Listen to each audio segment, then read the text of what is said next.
আমি বিচার চাই, আমি তার কাছে বিচার পাইতেছি না। আমি এসে মেলাঘর পৌরসভার চেয়ারম্যান হয়ে বিচার পাই না, সাধারণ জনগণ কি বিচার পাইব? মার্ডার কেস হইতেছে, তারা চুপচাপ বয়ে তারা শুধু টাকা গণতেছে। নিকোজিশনের গুন্ডারা তারা মাসে মাসে টাকা পাঠাইতেছে, তারা টাকা গনে, তারা সরকার তারা বেতন দেয়।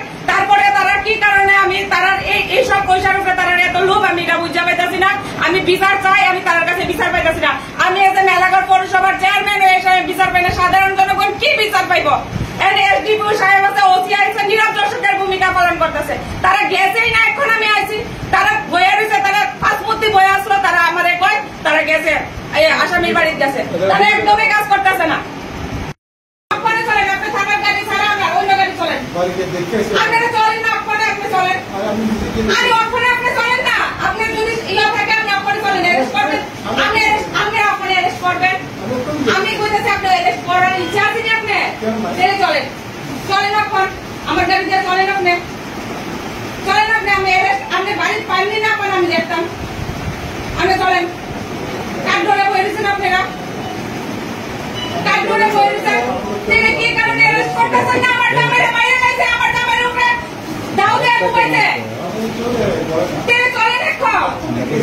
আরে কি কারণে আপনার গেছেনই না? আপনারা আমার কি বুঝাইতেছেন? আপনারা গেছেনই না, তাহলে আপনি ওখানে চলেন, আপনারা কোথায় আপনি চলেন, যদি অ্যারেস্ট করার ইচ্ছা থাকে আপনি চলেন, চলেন, আপনি গেছেনই না, আপনি আমাদের বুঝাই চাইছেন মেলাঘর আমি চালাই, আপনার অধীনে ধীরে ধীরে মাফিয়ারা টাকা দিয়ে যা, যে কারণে আপনি মাফিয়ারা অ্যারেস্ট করেছেন না। রুদ্র বিল্ডিং এ এত বড় ঘটনা হয়েছে, আপনারা অ্যারেস্ট করেছেন না। আপনার অধীনে আমি ফোন করছি, আপনারা কি কাঠ ধরে আপনারা অ্যারেস্ট করেন না? কাঠ ধরে অ্যারেস্ট করেন না আপনারা? চলেন, আপনারা চলেন, চলেন, আপনারা ডিউটি কি? আপনারা ডিউটি কি? আপনার ডিউটি আছে তো, নাইটে আপনারা ডিউটি আছে তো, আপনি দেখাইছেন, আপনি ওখানে চলে, আপনি তো ডরাইতেছেন, আপনি অ্যারেস্ট করে দেন না, তাহলে আপনি ওখানে চলে। আরে আপনি এক কথা বলেন ভাই, তাহলে বারবার এক কথা বলতেছে, তাহলে আপনি চলেন এখন। আমি বিচার চাই, আমি তার কাছে বিচার পাইতেছি না। আমি এসে মেলাঘর পৌরসভার চেয়ারম্যান হয়ে বিচার পাই না, সাধারণ জনগণ কি বিচার পাইব?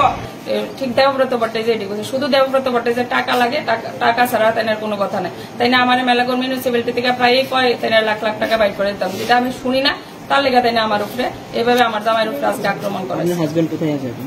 আমার হাজবেন্ড এখন জিবি হাসপাতালে আছে। অনেকদিন ধরে দেবব্রত ভট্টাচার্য আমার কইতেছে, প্রায় সময় আমার হুমকিতে যে তুমি তাড়াতাড়ি পদত্যাগ করো, নাইলে তোমার জামাইয়ের উপরে হামলা হইব।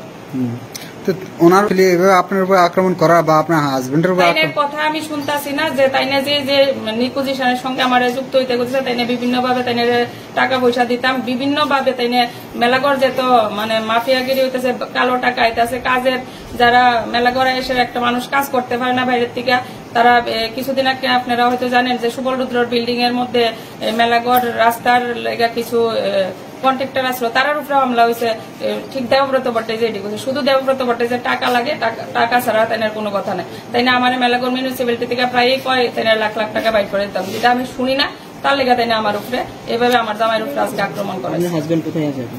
আমার হাজবেন্ড এখন জিবি হাসপাতালে আছে। কালী পূজা সেরে আইতেছি, ওখানে এনে দেবব্রত ভট্টাচার্য কিছু মাফিয়া পাল্টাছে মেলাঘর, সেন্টু বর্মন বর্তমান কাল আজকে শপথ লইছে মেলাঘর পূর্ব চণ্ডীগড়ের প্রধান, একটা মূর্খরে প্রধান বানাইছে, যারা দিয়ে সেটা মেলাঘর রাজনীতি করতেছে, মাফিয়া গুন্ডামি করতেছে।